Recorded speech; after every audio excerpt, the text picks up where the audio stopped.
স্থানীয় সরকার প্রতিমন্ত্রীকে নিয়ে উত্তর সিটির বিভিন্ন এলাকা পরিদর্শন প্রধানমন্ত্রীর। কয়েকটি বিষয়ে অসন্তোষ, দ্রুত কার্যকর ব্যবস্থা গ্রহণের নির্দেশ। ধর্মের নামে বিভেদ সৃষ্টিকারীদের বিরুদ্ধে রুখে দাঁড়ানোর আহ্বান মির্জা ফখরুলের। যারা ৭১কে ভুলিয়ে দিতে চায় তারা কখনো বাংলাদেশে বিশ্বাস করে না। সরকার নৈতিকভাবে দেশ চালাতে ব্যর্থ, অভিযোগ জামাত আমিরের। শিগগিরই জনগণের প্রবল প্রতিরোধের মুখে পড়তে যাচ্ছে সরকার, হুঁশিয়ারি নাহিদের। ভারতে বসে রাজনীতি করতে পারবেন না শেখ হাসিনা, প্রত্যর্পণে ঢাকার অনুরোধ খতিয়ে দেখছে দিল্লি। দেশে এলেই গ্রেফতার, জানালেন আইনমন্ত্রী। দেখছিলেন সংবাদ শিরোনাম, এবার বিস্তারিত সংবাদ। নাগরিক সেবার বাস্তব চিত্র সরেজমিনে দেখতে আজও রাজধানীর উত্তর সিটি কর্পোরেশনের বিভিন্ন এলাকা পরিদর্শন করেছেন প্রধানমন্ত্রী তারেক রহমান। শুক্রবার বিকেলে স্থানীয় সরকার, পল্লী উন্নয়ন ও সমবায় প্রতিমন্ত্রী এবং ঢাকা উত্তর সিটি কর্পোরেশনের প্রশাসক প্রধানমন্ত্রীর বাসভবনে যান। পরে তাদেরকে সঙ্গে নিয়ে বিকেলে ঢাকা উত্তর সিটি কর্পোরেশন এলাকার ময়লা ব্যবস্থাপনা, বৃক্ষরোপণ, সবুজায়ন, পানি নিষ্কাশন ব্যবস্থা এবং নগর ব্যবস্থাপনার সার্বিক অবস্থা সরেজমিনে পরিদর্শনে বের হন প্রধানমন্ত্রী। পরিদর্শনের সময় প্রধানমন্ত্রী নিজেই গাড়ি চালিয়ে বিভিন্ন এলাকা ঘুরে দেখেন। তার পরিদর্শনের রুট ছিল ইসিবি চত্বর, Mirpur DOHS, Diabari, Uttara, airport road হয়ে কাকলিমোড়, মহাখালী, ফার্মগেট, মানিক মে এভিনিউ, আসাদ গেট, মোহাম্মদপুর, শ্যামলী মোড়, গণভবন মোড়, জিয়া উদ্যান, শেওড়াপাড়া, কাজীপাড়া, মিরপুর ১০, কচুক্ষেত ক্যান্টনমেন্ট, সৈনিক ক্লাব, কাকলি ও বনানী। পরিদর্শনে বিভিন্ন স্থানে বিদ্যমান সমস্যা চিহ্নিত করে এবং কয়েকটি বিষয়ে অসন্তোষ প্রকাশ করে দ্রুত ও কার্যকর ব্যবস্থা গ্রহণের নির্দেশ দেন প্রধানমন্ত্রী। এর আগে বৃহস্পতিবার রাতেও তিনি ঢাকা উত্তর সিটির বিভিন্ন এলাকা পরিদর্শন করেন। যারা ধর্মের নামে বিভেদ সৃষ্টি করতে চায় তাদের বিরুদ্ধে রুখে দাঁড়ানোর আহ্বান জানিয়ে বিএনপি মহাসচিব ও স্থানীয় সরকার মন্ত্রী মির্জা ফখরুল ইসলাম আলমগীর বলেছেন, সকল ধর্মের নাগরিকের সমান অধিকার প্রতিষ্ঠায় সচেতনভাবে কাজ করছে বিএনপি। সত্যিকার অর্থে গণতন্ত্র প্রতিষ্ঠিত হলে সকল ধর্ম কিংবা জাতিগোষ্ঠীর নামে বিভেদ দূর হবে বলেও মন্তব্য করেন তিনি। নাবিল জাহাঙ্গীরের রিপোর্টে বিস্তারিত। শুক্রবার বিকালে রাজধানীর ডিপ্লোমা ইঞ্জিনিয়ার্স ইনস্টিটিউটে সংখ্যালঘুদের সুরক্ষা ও নিরাপত্তা বিধান শীর্ষক মতবিনিময় সভা আয়োজন করে সম্মিলিত সনাতন পরিষদ। এতে প্রধান অতিথি ছিলেন বিএনপি মহাসচিব ও স্থানীয় সরকার মন্ত্রী মির্জা ফখরুল ইসলাম আলমগীর। সরকার সকল ধর্মের ও গোষ্ঠীর নাগরিকদের অধিকার প্রতিষ্ঠায় কাজ করছে জানিয়ে এলজিআরডি মন্ত্রী বলেন, দেশে সত্যিকার অর্থে গণতন্ত্র প্রতিষ্ঠা হলে সকলের অধিকার রক্ষা হবে। আসলে আমার কাছে মনে হয় যে আমাদের মূল যে দুর্বলতাটা, সেটা দুর্বলতা হচ্ছে যে আমরা একটা গণতান্ত্রিক রাষ্ট্র নির্মাণ করতে পারিনি। গণতন্ত্র হলেই আমাদের পারস্পরিক যে অধিকার, আপনার অধিকার, আমার অধিকার, ধর্মীয় অধিকার, সব কিছু এখানে রক্ষা হতো। যেহেতু আমরা পারিনি, সেই কারণে সেই অধিকারগুলো সবসময় রক্ষা করা সম্ভব হয়নি। আমরা সরকারে আসার পরে আমি এটুকু বলতে পারি যে আপনার অত্যন্ত সচেতনভাবে সকল ধর্মের সকল মানুষের অধিকারকে সুরক্ষার জন্য, তাদের সম্পদকে সুরক্ষার জন্য সব রকম ব্যবস্থা আমরা গ্রহণ করেছি। দেশে ধর্মীয় বিভেদ সৃষ্টির ষড়যন্ত্র চলছে জানিয়ে উগ্রবাদ ও মৌলবাদকে প্রশ্রয় দেওয়া হবে না বলেও হুঁশিয়ার করেন তিনি। 15 বছরে গণতন্ত্র ধ্বংস হয়ে গিয়েছিল, একটা ভয়াবহ পরিস্থিতির মধ্যে থেকে আমরা বেরিয়ে এসেছি। এখন একটা সুযোগ পেয়েছি আমরা যে গণতন্ত্রকে প্রাতিষ্ঠানিক রূপ দেওয়া। আসুন আমরা সেই চেষ্টাটা করি। ধর্মের ভিত্তিতে যারা দেশকে বিভাজন করতে চায় তাদের বিরুদ্ধে আমাদেরকে কিন্তু রুখে দাঁড়াতে হবে। আমরা এখানে উগ্রবাদকে প্রশ্রয় দিতে পারি না, মৌলবাদকে প্রশ্রয় দিতে পারি না। আমরা এখানে একটা উদারপন্থী গণতান্ত্রিক বাংলাদেশ আমরা নির্মাণ করতে চাই। এ সময় মুক্তিযুদ্ধ ও জুলাইয়ের স্বপ্ন বাস্তবায়নে গণতান্ত্রিক বাংলাদেশ প্রতিষ্ঠার অঙ্গীকার ব্যক্ত করেন বিএনপি মহাসচিব। যারা ৭১কে ভুলে যেতে চায় বা ভুলিয়ে দিতে চায় তারা কখনো বাংলাদেশে বিশ্বাস করে না। একই সঙ্গে আমরা জুলাইকে অস্বীকার করতে পারি না। নাবিল জাহাঙ্গীর, বাংলাভিশন, ঢাকা। আইনের রক্ষক হয়েও ভক্ষকের কাজ করছে সরকারি দলের নেতারা। শুক্রবার রাজধানীর চক্ষু বিজ্ঞান ইনস্টিটিউটে হবিগঞ্জে আহত এনসিপি নেতা আলিফকে দেখতে গিয়ে এমন অভিযোগ করেন বিরোধী দলীয় নেতা ও জামাত আমির ডাক্তার শফিকুর রহমান। বিস্তারিত ফজলে রাব্বির প্রতিবেদনে। শুক্রবার বিকালে হবিগঞ্জের হামলায় চোখ হারানো জাতীয় নাগরিক পার্টির নেতা আলিফকে রাজধানীর চক্ষু বিজ্ঞান ইনস্টিটিউটে দেখতে যান জামাতে আমির ডাক্তার শফিকুর রহমান। পরে সাংবাদিকদের বলেন, আইনের রক্ষক হয়েও সরকারি দল ভক্ষকের ভূমিকা পালন করছে। সবার কথা বলার অধিকার সরকারকেই নিশ্চিত করতে হবে। কারো বক্তব্য কারো পছন্দ না হলে আরেকটা বক্তব্য দিয়ে তার জবাব দেবে। আর তিনি যদি কোনো গুরুতর অপরাধ করে থাকেন তাইলে আইনের আশ্রয় নেবে, কিন্তু নিজের হাতে আইন তুলে নেওয়ার অধিকার তো কেউ কাউকে দেয়নি। বিশেষ করে সরকার, যাদের দায়িত্ব হচ্ছে দেশে আইন শৃঙ্খলা রক্ষা করা, তারাই যদি আইনের রক্ষক না হয়ে ভক্ষক হয়ে যান, নিজের হাতে আইন তুলে নেন, তাহলে জনগণ কে কার কথা শুনবে? দেশে দুর্নীতি বৃদ্ধি পাওয়ায় সরকার নৈতিকভাবে দেশ চালাতে ব্যর্থ হয়েছে বলে অভিযোগ করেন জামাতে আমির। শুক্রবার সকালে জাতীয় প্রেস ক্লাবে পরিবহন শ্রমিক ফেডারেশনের ত্রিবার্ষিক জাতীয় সম্মেলনে এই মন্তব্য করেন বিরোধী দলীয় নেতা তারেক রহমান সাহেব প্রধানমন্ত্রী, তিনি চান না, অথচ দুর্নীতি সবাই করে। এটা কিভাবে হলো?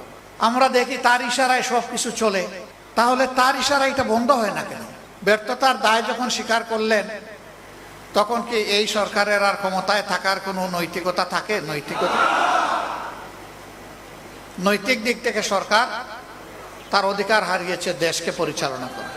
চাঁদাবাজদের কাছে বিভিন্নভাবে পরিবহন শ্রমিকরা হয়রানির শিকার হচ্ছেন। সরকারি দল এসব নেতৃত্ব দিচ্ছে বলেও অভিযোগ করেন তিনি।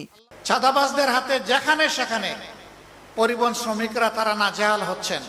চাঁদা দিতে অস্বীকার করলেই তাদের উপর বিপদ নেমে আসছে, তাদেরকে মারধর করা হচ্ছে, আহত করা হচ্ছে, গাড়ি ভেঙে দেওয়া হচ্ছে। কারা করছে? সরকারি দলের লোকেরা করছে, এটা পরিষ্কার।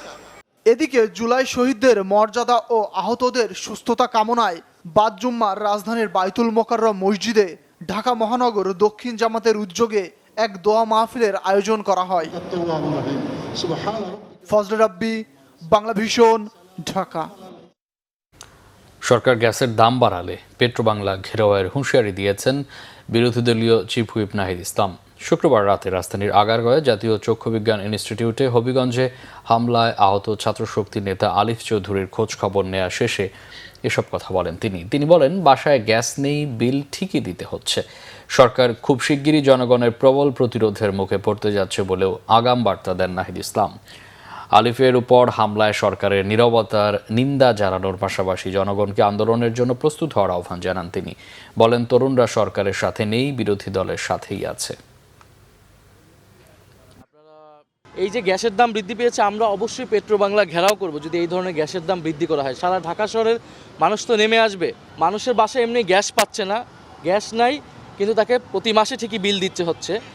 এখন আপনি যখন এই বিদ্যুৎ কেন্দ্র এবং যানবাহনে গ্যাসের দাম বৃদ্ধি করবেন, এটার ইফেক্ট সারা দেশে পড়বে। দ্রব্যমূল্যের দাম বৃদ্ধি পাবে, কলকারখানা বন্ধ হয়ে যাচ্ছে, ব্যবসায়ীরা কেউ এই দেশে ইনভেস্টমেন্ট করতে চাচ্ছে না। এদিকে জাতীয় নাগরিক পার্টি এনসিপির উত্তরাঞ্চলের মুখ্য সমন্বয়ক সার্জিস আলম বলেছেন, আওয়ামী লীগের রাজনীতির পোস্টমর্টেম হবে। কেউ আওয়ামী লীগের মতো স্বৈরাচার হতে চাইলে তাদেরকেও স্বৈরাচার হতে দেওয়া হবে না।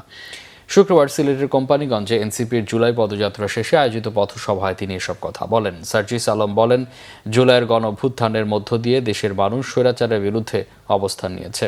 ভবিষ্যতে কোনো রাজনৈতিক দল বা ব্যক্তি ক্ষমতায় গিয়ে একই ধরনের কর্তৃত্ববাদী আচরণ করলে জনগণ তা মেনে নেবে না। কোম্পানিগঞ্জে এনসিপির কর্মসূচিকে কেন্দ্র করে এলাকায় কঠোর নিরাপত্তা ব্যবস্থা নেওয়া হয়। কর্মসূচিতে দলটির কেন্দ্রীয় ও স্থানীয় নেতাকর্মীরা অংশ নেন। জাতীয় পার্টি এরশাদ স্বৈরাচার হয়ে উঠেছিল। 90-এর গণঅভ্যুত্থানের পরে তাদের রাজনীতি আস্তে আস্তে শেষ হয়ে যায়। 30 বছর পরে গিয়ে এই নির্বাচনে জাতীয় পার্টির রাজনীতির কবর রচিত হয়েছে। একইভাবে 24-এর গণঅভ্যুত্থানে আওয়ামী লীগের রাজনীতির কবর রচিত হয়েছে। আজকে থেকে 5 বছরের মধ্যে আপনি দেখবেন আওয়ামী লীগের রাজনীতি করতে চায় এরকম কোনো মানুষ আর খুঁজে পাবেন না। মুক্তিযুদ্ধ বিষয়ক প্রতিমন্ত্রী ইশাক হোসেন বলেছেন, প্রধানমন্ত্রী তারেক রহমানকে উদ্দেশ্য করে কুৎসিত অরাজনৈতিক বক্তব্য কোনোভাবেই মেনে নেওয়া হবে না। বিরোধী দলের 2-4 জন রাজনীতিতে সম্প্রীতি নষ্ট করছে। তারা মূলত ফ্যাসিবাদী শক্তি ফিরিয়ে আনতে কাজ করছেন। প্রধানমন্ত্রী তারেক রহমান সহ রাজনীতিবিদদের সম্পর্কে অশালীন বক্তব্যের প্রতিবাদে শুক্রবার রাতে রাজধানীতে মুক্তিযুদ্ধ বিষয়ক প্রতিমন্ত্রী ইশরাক হোসেনের নেতৃত্বে এক বিশাল মশাল মিছিল বের করা হয়। মিছিলটি মালিটোলা পার্ক থেকে শুরু হয়, 0 পয়েন্ট হয়ে বিএনপির কেন্দ্রীয় কার্যালয়ে গিয়ে শেষ হয়। ইশরাক হোসেন হুঁশিয়ার করে বলেন, বিএনপি রাজপথ ভুলে যায়নি, অশালীন বক্তব্যকারীদের রাজপথে মোকাবেলা করা হবে বলেও জানান মুক্তিযুদ্ধ বিষয়ক প্রতিমন্ত্রী। জনাব তারেক রহমানের বিরুদ্ধে যারা কুৎসিত, অশালীন, অশ্রাব্য এবং অরাজনৈতিক চারটা বেয়াদব রয়েছে, যারা বাংলাদেশে এই যে গণতান্ত্রিক পরিবেশ সেটিকে বিনষ্ট করে প্রকৃতপক্ষে পলাতক ফ্যাসিবাদ খুনি হাসিনার স্বার্থকেই হাসিল করার চেষ্টা করে। বাক স্বাধীনতার কথা ভুলে যায় নাই, কিন্তু বাক স্বাধীনতার অজুহাতে আরেকজনের স্বাধীনতাকে হরণ করব, আরেকজনের চরিত্র হরণ করব, আরেকজনের বাক স্বাধীনতা, গণতান্ত্রিক অধিকারকে হরণ করব, সেটা আমরা কোনোরকমভাবে হতে দেব না। বাংলাদেশের ক্ষমতাচ্যুত প্রধানমন্ত্রী শেখ হাসিনাকে ভারতের মাটি ব্যবহার করে রাজনৈতিক কর্মকাণ্ডের অনুমতি দেওয়া হয়নি বলে জানিয়েছেন নরেন্দ্র মোদী সরকার। বৃহস্পতিবার লোকসভায় পররাষ্ট্র বিষয়ক স্থায়ী কমিটির এক বৈঠকে এই তথ্য জানানো হয়। সংসদীয় কমিটির বৈঠকে ভারতের পররাষ্ট্র মন্ত্রণালয় জানায়, মানবিক কারণে শেখ হাসিনাকে ভারতে অবস্থানের সুযোগ দেওয়া হয়েছে, তবে দীর্ঘদিনের নিয়ম অনুযায়ী ভারতের মাটি ব্যবহার করে অন্য কোনো দেশের বিরুদ্ধে রাজনৈতিক কার্যক্রম পরিচালনার অনুমতি দেওয়া হবে না। একই সাথে শেখ হাসিনার প্রত্যর্পণের বিষয়ে বাংলাদেশের অনুরোধ আইনগত কাঠামো অনুযায়ী বিবেচনা করতে পররাষ্ট্র মন্ত্রণালয়কে সুপারিশ করেছে কমিটি। আইন সংস্কার কমিশনের প্রস্তাবনাগুলো জুলাই সনদের আলোকেই বাস্তবায়ন করা হবে জানিয়েছেন আইন, বিচার ও সংসদ বিষয়ক মন্ত্রী মোহাম্মদ আসাদুজ্জামান। শেখ হাসিনা দেশে ফিরলে তার বিরুদ্ধে আইনানুগ ব্যবস্থা নেওয়া হবে বলেও জানান তিনি। শুক্রবার সকালে ঝিনাইদহ শহরের পুরাতন ডিসি কোর্ট চত্বরে বৃক্ষমেলার উদ্বোধন শেষে সাংবাদিকদের প্রশ্নের জবাবে তিনি এসব কথা বলেন। মন্ত্রী বলেন, অন্তর্বর্তীকালীন সরকারের সময় আইন সংস্কার কমিশন 133টি অধ্যাদেশ জারি করে, যার প্রায় সবগুলোই বিএনপি সরকার গ্রহণ করেছে। এ সময় সেখানে ছিলেন বেসামরিক বিমান পরিবহন ও পর্যটন প্রতিমন্ত্রী এম রশিদুজ্জামান মিল্লাত। তিনি বলেন, দেশের পর্যটন খাতকে দেশি ও বিদেশি পর্যটকদের কাছে আকৃষ্ট করতে মহাপরিকল্পনা গ্রহণ করা হয়েছে। পরিকল্পনা বাস্তবায়ন হলে দেশের পর্যটন খাতে এগিয়ে যাবে বলে আশা প্রকাশ করেন তিনি।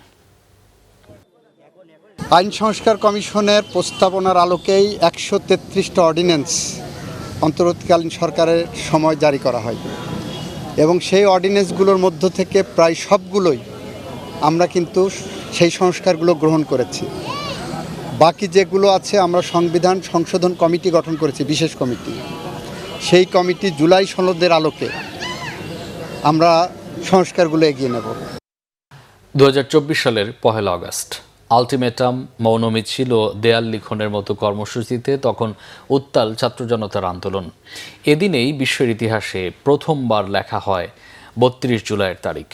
সেই আন্দোলন দমাতে সেদিন জামাতে ইসলামী ও ছাত্র শিবিরের রাজনীতি নিষিদ্ধ ঘোষণার প্রজ্ঞাপন জারি করে সরকার। জনরোষ থেকে বাঁচতে 6 সমন্বয়ককে মুক্তি দিতেও বাধ্য হন স্বৈরাচারী শেখ হাসিনা। জিয়াউল হক সবুজের রিপোর্টে বিস্তারিত। 32 জুলাইয়ের উত্তাল আন্দোলন। ক্যালেন্ডারের পাতায় 1 আগস্ট হলেও বৈষম্য বিরোধী ছাত্র আন্দোলন গণনা শুরু করেন 32 জুলাইয়ের ধারাবাহিকতায়, যা শেষ পর্যন্ত থেমেছিল 36 জুলাইয়ে। ছাত্র জনতার আন্দোলনে নিহতদের স্মরণে স্মৃতিচারণ ও প্রতিবাদের গ্রাফিতিতে ভরে যায় রাজধানীসহ দেশের গুরুত্বপূর্ণ দেয়াল। 24-এর এই দিনে কর্মসূচি পালন করতে গিয়ে রাজশাহী, কুমিল্লা সহ দেশের বিভিন্ন জেলায় পুলিশি আক্রমণের শিকার হন ছাত্র, শিক্ষক সহ অনেকেই। সেদিন আটকও হন বেশ কজন। শিক্ষার্থীদের আন্দোলনে জামাত শিবিরের সহযোগিতার অভিযোগে দলটির রাজনীতি নিষিদ্ধ করে এদিন প্রজ্ঞাপন জারি করে আওয়ামী লীগ সরকার। এর মধ্য দিয়ে প্রকাশ্যে রাজনীতি করার সুযোগ হারায় দলটি। সেই সময়কার স্বরাষ্ট্রমন্ত্রী আসাদুজ্জামান খান এবং আইনমন্ত্রী আনিসুল হক হুঁশিয়ারি দিয়েছিলেন, জামাত শিবিরের সাথে সম্পৃক্ত কাউকে ছাড় দেওয়া হবে না। এই দলের আন্ডারে তারা রাজনীতি করতে পারবে না। সেদিনের অন্যতম বড় সংবাদ ছিল কোটা সংস্কার আন্দোলনের 6 সমন্বয়কের মুক্তির খবর। ডিবি কার্যালয় থেকে বন্দী সমন্বয়কদের ছেড়ে দেওয়ার খবরে অনেকে হাঁপ ছেড়ে বাঁচলেও আন্দোলনকারীদের দাবি ছিল সারা দেশে গ্রেপ্তার শিক্ষার্থীদের মুক্তি। এই দাবিতে নাগরিক সমাজ মিন্টো রোডে ডিবি কার্যালয়ের সামনে মানববন্ধনে সরকারকে 24 ঘন্টার আলটিমেটাম দেয়। সকল শিক্ষার্থীকে অবিলম্বে মুক্তি দেবে। সাধারণ ছাত্র জনতার হত্যার বিচার জাতিসংঘের তত্ত্বাবধানে করার দাবি তোলেন নিপীড়িত শিক্ষক সমাজ। এই দাবিতে ঢাকা বিশ্ববিদ্যালয় এলাকায় বিক্ষোভ সমাবেশে কণ্ঠ মেলান শিক্ষক ও শিক্ষার্থীরা। ব্লক রেইডের নামে গণগ্রেপ্তার বন্ধ ও আটক শিক্ষার্থীদের নিঃশর্ত মুক্তি চান তারা। এত বড় সাহস এরা পায় কিভাবে? একটা বিশ্ববিদ্যালয়ের শিক্ষক বিশ্ববিদ্যালয়ে ঢুকতে পারবে না। চলমান কোটা সংস্কার আন্দোলনে সহিংসতা ও হত্যার বিচার চাওয়ার পাশাপাশি গণগ্রেপ্তার বন্ধে রাজপথে নামেন শিল্পীরাও। আকাশের কান্নাও সেদিন থামাতে পারেনি তাদের ক্ষোভের আগুন। আন্দোলনের ফাঁকে ঢাকা মেডিকেলে আহতদের দেখতেও যান শিল্পী সমিতির আরেক দল মানুষ। আমরা রক্ত দেখতে চাই না। যেসব হত্যা হয়েছে সেসবের বিচার চাই। পুলিশের গুলিতে আন্দোলনকারীদের প্রাণ গেলেও শেখ হাসিনার মতো ওবায়দুল কাদেরও সেদিন নির্লজ্জের মতো দাবি করেছিলেন ছাত্র জনতার ওপর পুলিশ গুলি ছুড়েছে এমন তথ্য সঠিক নয়। উল্টো অভিযোগ করেন তারেক রহমানের নির্দেশে আন্দোলনকারীদের ওপর গুলি চালিয়েছে বিএনপি জামাত। দেখামাত্র গুলি নির্দেশের বিষয়ে ভুল বার্তা দেওয়া হচ্ছে। সরকারের মন্ত্রীদের এসব বক্তব্যের প্রতিবাদ জানায় বিএনপি। জামাতের রাজনীতি নিষিদ্ধের নিন্দা জানিয়ে বিবৃতিও দেয় দলটি। বিএনপি মহাসচিব মির্জা ফখরুল ইসলাম আলমগীর সে সময় বলেছিলেন, সরকার শাক দিয়ে মাছ ঢাকার চেষ্টা করছে। নির্যাতনকারী আওয়ামী লীগ সরকারকে দ্রুত পদত্যাগ করে জনতার হাতে ক্ষমতা তুলে দেওয়ার দাবি জানান তিনি। এদিকে সঠিক কারণ জানা না গেলেও এদিন ডিবি পুলিশের দায়িত্ব থেকে বিদায় নেন ছাত্র জনতা হত্যার অন্যতম মাস্টারমাইন্ড হারুনুর রশিদ। অনেকেই যাকে চিনতেন ভাতের হোটেলের মালিক ডিবি হারুন হিসেবে। আমি মনে করি আমার ঊর্ধ্বতন কর্তৃপক্ষ আমাকে আস্থা এবং বিশ্বাস রেখে আরেকটি জায়গায় পদায়ন করেছে। জিয়াউল হক সবুজ, বাংলা ভিশন, ঢাকা। রাজধানীতে গ্যাসের সংকট আরও প্রকট হয়েছে। সাময়িক বন্ধ রয়েছে অনেক সিএনজি ফিলিং স্টেশন। চাহিদা অনুযায়ী গ্যাস পাচ্ছেন না জানালেন ভোক্তারা। তিতাসের লাইনে গ্যাসের চাপ কম থাকায় উপায় না পেয়ে বৈদ্যুতিক চুলা, সিলিন্ডার আর লাকড়ির চুলার ব্যবহার বাড়ছে ঢাকায়। মোবাশ্বের আহমদের রিপোর্ট। আমদানি করা তরলীকৃত প্রাকৃতিক গ্যাস বা এলএনজি রূপান্তর করে গ্রাহক পর্যায়ে পৌঁছে দিতে ভাসমান এলএনজি সরবরাহ কেন্দ্রে সম্প্রতি কারিগরি ত্রুটির কারণে জাতীয় গ্রিডে গ্যাসের সরবরাহ কমেছে। একই সাথে তিতাসের লাইনে চাপ কমে যাওয়ায় ঢাকাসহ দেশব্যাপী তীব্র গ্যাসের সংকট দেখা দিয়েছে, যার প্রভাব পড়েছে বাসাবাড়ি, শিল্প কারখানা ও ফিলিং স্টেশনে। সরবরাহ কম থাকায় যানবাহনে চাহিদা মতো গ্যাস দিতে পারছেন না সিএনজি পাম্প ও ফিলিং স্টেশনগুলো। এতে লাইনে দীর্ঘ সময় অপেক্ষা করতে হচ্ছে ভোক্তাদের। গত 4-5 দিনের থেকে আজকে সময়টা একটু কম লাগছে, অল্প গাড়ি পাইছি আর কি। 130 টাকার গ্যাস লইছি, 3 কাপ মারার আগেই গ্যাস শেষ। গ্যাসে তো সব হাওয়া। মানে 175 টাকার গ্যাস দিয়ে তো কি চালাবো আমি নিজেই বলতে পারতেছি না। আর সবচেয়ে দুঃখের বিষয়, আমার লাইভে আমি গেল বৃহস্পতিবার মহাখালী এবিএম এ সিরিয়াল দিছি রাত 11:30টায়, সকাল 8টায় আমি গ্যাস পাইছি। এর প্রভাব পড়েছে বাসাবাড়িতেও। লাইনে গ্যাসের চাপ না থাকায় চুলা জ্বলছে না অনেক পরিবারে। বাধ্য হয়ে বিকল্প পথ বেছে নিতে হচ্ছে। 15-16 দিন ধরে গ্যাস নাই। আমাদের স্টোভ কিনে, কেরোসিন কিনে আমাদের অবস্থা খুবই খারাপ হয়ে যাচ্ছে। আমরা গরিব মানুষ, সীমিত ইনকাম। সারাদিনে যদি একটুও গ্যাস থাকতো তাহলে আমরা টুকটাক রান্না করে উঠতে পারতাম, কিন্তু সারাদিনেই গ্যাস থাকে না। আর মাটির চুলায় রান্না বান্না করে আসলে অনেক কষ্টই হয়ে যায়। যতই শীঘ্রই পারে এই গ্যাসের সমাধানটা যেন করে দেয়। এদিকে গ্যাসের সরবরাহ কম থাকায় কলকারখানায়ও উৎপাদন কমেছে। 10 আগস্ট পর্যন্ত এই সংকট থাকতে পারে বলে জানিয়েছে তিতাস গ্যাস কর্তৃপক্ষ। মোবাশ্বের আহমেদ, বাংলা ভিশন, ঢাকা। থ্যালাসেমিয়া সহ বিরল রোগে আক্রান্ত রোগীদের ডেটাবেজ তৈরি করে সচেতনতা বৃদ্ধিতে কার্যকর পদক্ষেপ নেওয়া উচিত বলে মন্তব্য করেছেন জিয়াউর রহমান ফাউন্ডেশনের vice president doctor Zubaida Rahman. বলেন, নতুন রোগী শনাক্ত করে তাদের চিকিৎসায় সবাইকে এগিয়ে আসতে হবে। আর থ্যালাসেমিয়া রোগ প্রতিরোধে সরকার বদ্ধপরিকর বলে জানান স্বাস্থ্যমন্ত্রী সরদার মোহাম্মদ শাখাওয়াত হোসেন। শুক্রবার রাজধানীতে এক অনুষ্ঠানে এসব কথা বলেন তারা। বিস্তারিত দেখুন রিপোর্টে। বিশ্ব রক্তদাতা দিবস উপলক্ষে রাজধানীর ইঞ্জিনিয়ার্স ইনস্টিটিউশনে রক্তদাতাদের সম্মাননা প্রদান অনুষ্ঠানের আয়োজন করে বাংলাদেশ থ্যালাসেমিয়া সমিতি। এতে অংশ নেন দেশবরেণ্য চিকিৎসক, রক্তদাতা, রাজনৈতিক ও সামাজিক অঙ্গনের ব্যক্তিবর্গ। প্রধান অতিথির বক্তব্যে জিয়াউর রহমান ফাউন্ডেশনের vice president doctor Zubaida Rahman বলেন, থ্যালাসেমিয়া রোগীকে সহযোগিতার হাত বাড়িয়ে দিলেই পরিস্থিতির উন্নতি হবে। থ্যালাসেমিয়ার চিকিৎসা সম্পর্কে সঠিক চিকিৎসা মাধ্যমে মারাত্মকভাবে আক্রান্ত ব্যক্তিও স্বাস্থ্যকর জীবন অতিবাহিত করতে পারেন। এক্ষেত্রে একটি সচেতন মানবিক সমাজ হিসেবে আমরা কিছু পদক্ষেপ নেওয়ার প্রয়াস করতে, থ্যালাসেমিয়া সম্পর্কে সচেতনতা সৃষ্টি ও শনাক্তকরণ প্রক্রিয়া চালানো যায় সদর হাসপাতালে, উপজেলা স্বাস্থ্য কমপ্লেক্সে, ইউনিয়ন ও গ্রাম পর্যায়ে। প্রত্যন্ত গ্রামেও উপসর্গ শনাক্ত করা যায়। এ সময় স্বাস্থ্য ও পরিবার কল্যাণ মন্ত্রী সর্দার মোহাম্মদ শাখাওয়াত হোসেন বলেন, থ্যালাসেমিয়া রোগ প্রতিরোধে সচেতনতা বৃদ্ধির বিকল্প নেই।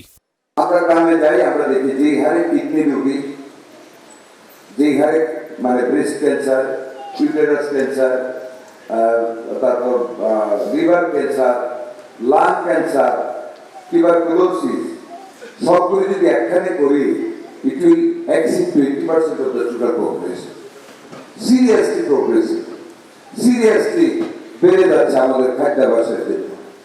অনুষ্ঠানে বক্তারা বলেন, থ্যালাসেমিয়া রোগীদের সামাজিক ও স্বাস্থ্য সুরক্ষা নিশ্চিত করা জরুরি। সমাজের প্রতিটি সচ্ছল মানুষের উচিত স্বেচ্ছাসেবকমূলক কাজের সাথে যুক্ত হওয়া। বিয়ের আগে থ্যালাসেমিয়া বাহক নির্ণয় পরীক্ষা নিশ্চিত করতে পারলে এবং রক্তদান আন্দোলন অব্যাহত রাখলে আমরা অচিরেই নতুন থ্যালাসেমিয়া রোগীর সংখ্যা শূন্যে নামে আনতে সক্ষম হব। অনুষ্ঠানে বিভিন্ন ক্যাটাগরিতে নির্বাচিত 170 জন রক্তদাতা ও 41টি স্বেচ্ছাসেবী সংগঠন ও প্রতিষ্ঠানের হাতে সম্মাননা স্মারক, সনদপত্র তুলে দেওয়া হয়। মামুন আব্দুল্লাহ, বাংলা ভিশন, ঢাকা। দেশব্যাপী মেডিকেল ইঞ্জিনিয়ারিং সহ অন্যান্য পাবলিক বিশ্ববিদ্যালয়ের ভর্তি পরীক্ষায় মনোনীত ঢাকা কমার্স কলেজের কৃতী শিক্ষার্থীদের সংবর্ধনা দিয়েছে কলেজ কর্তৃপক্ষ। কলেজ অডিটোরিয়ামে আয়োজিত সংবর্ধনা অনুষ্ঠানে প্রধান অতিথি ছিলেন জাহাঙ্গীরনগর বিশ্ববিদ্যালয়ের vice chancellor professor doctor Mohammad Kamrul Ahsan. বক্তব্যে আগামীতে দেশ সেবার জন্য প্রস্তুত হতে এবং সৎ প্রক্রিয়া নিজেদের গড়ে তুলতে শিক্ষার্থীদের প্রতি আহ্বান জানান তিনি। অনুষ্ঠানে সভাপতিত্ব করেন কলেজ গভর্নিং বডির সভাপতি বিজন কান্তি সরকার। সংবর্ধনায় বিশেষ অতিথি ছিলেন ঢাকা বিশ্ববিদ্যালয়ের হিসাব বিজ্ঞান বিভাগের অধ্যাপক এবং কলেজ গভর্নিং বডির সদস্য প্রফেসর ডক্টর মোহাম্মদ সাইফুল আলম।